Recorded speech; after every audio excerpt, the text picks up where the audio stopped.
Welcome to Barbara's Bulletin, the podcast where we bring you the latest news and updates from around the world. We have a lot of exciting stories to share with you, but first, let's start with some breaking news from the Vatican. Pope Leo, in his first Christmas sermon, has spoken out about the conditions faced by Palestinians in Gaza, drawing attention to the plight of those affected by the conflict. According to reports, the Pope said that the story of Jesus being born in a stable shows that God has pitched his fragile tent among the people of the world, and asked how we can not think of the tents in Gaza exposed to rain, wind, and cold. The Pope's comments come after a ceasefire was agreed upon between Israel and Hamas in October, following 2 years of intense bombardment and military operations.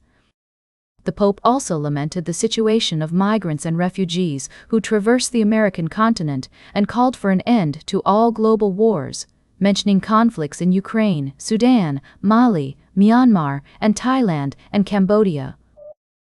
He urged the international community to support dialogue and reconciliation in these regions.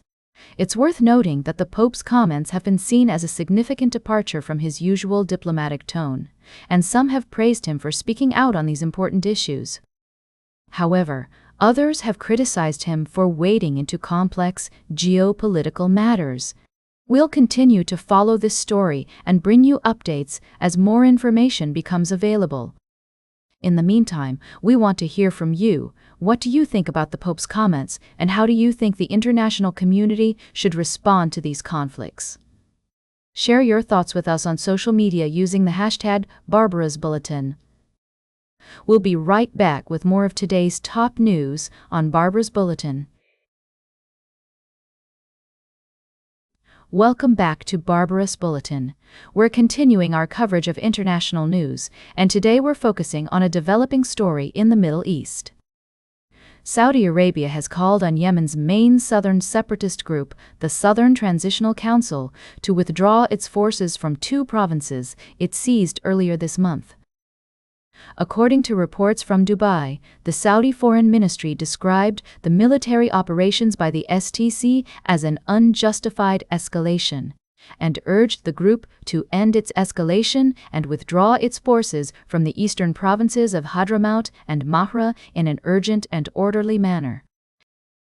The UAE-backed STC forces were initially part of the Sunni Muslim Saudi-led alliance that intervened in Yemen in 2015 against the Iran-aligned Houthis. But as we've seen, the situation on the ground is complex, with multiple factions vying for control. The STC turned on the government and sought self-rule in the south, including the major port city of Aden, where the Saudi-backed administration is headquartered. A joint Saudi-Emirati military delegation arrived in Aden earlier this month to discuss measures aimed at diffusing tensions. It's worth noting that Yemen has been marred by civil war since 2014, with the Houthis taking control of the northern part of the country, including the capital, Sana'a, and pushing the Saudi-backed government to flee south. The conflict has resulted in a humanitarian disaster, with thousands of civilians killed or displaced. As we try to make sense of these developments, it's clear that the situation in Yemen remains precarious. We'll continue to monitor the situation and provide updates as more information becomes available. In the meantime, let's take a closer look at the potential implications of this escalation. Could it lead to further instability in the region? How might it impact regional shipping and trade? These are all questions we'll be exploring in the days ahead. For now, we want to hear from you. What do you think about the situation in Yemen?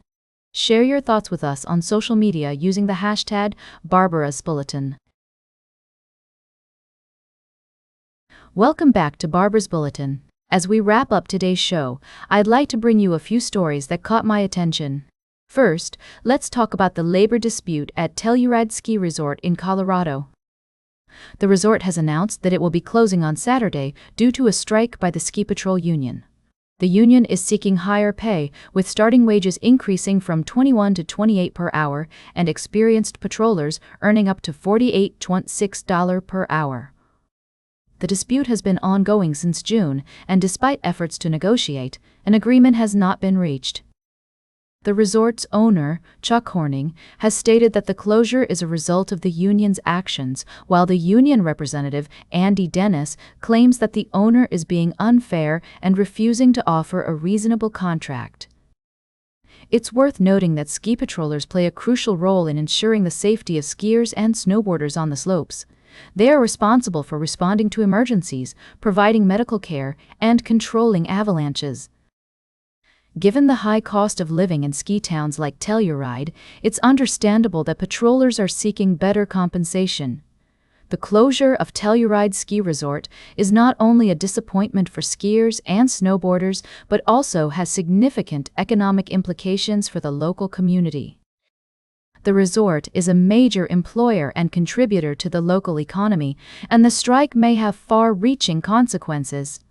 In other news, we have reports of a labor dispute at Park City Mountain Resort in Utah, where patrollers unionized last year, resulting in a nearly 2-week strike. The strike ended with Vail Resorts agreeing to increase base pay by $2 an hour and provide raises for senior ski patrollers. As we consider these stories, it's essential to recognize the importance of fair labor practices and the need for employers to prioritize their employees' well-being. By providing reasonable compensation and working conditions, businesses can ensure a positive and productive work environment, which ultimately benefits everyone involved. That's all for today's Barber's Bulletin. Remember to like, share, and subscribe. And until next time, stay engaged.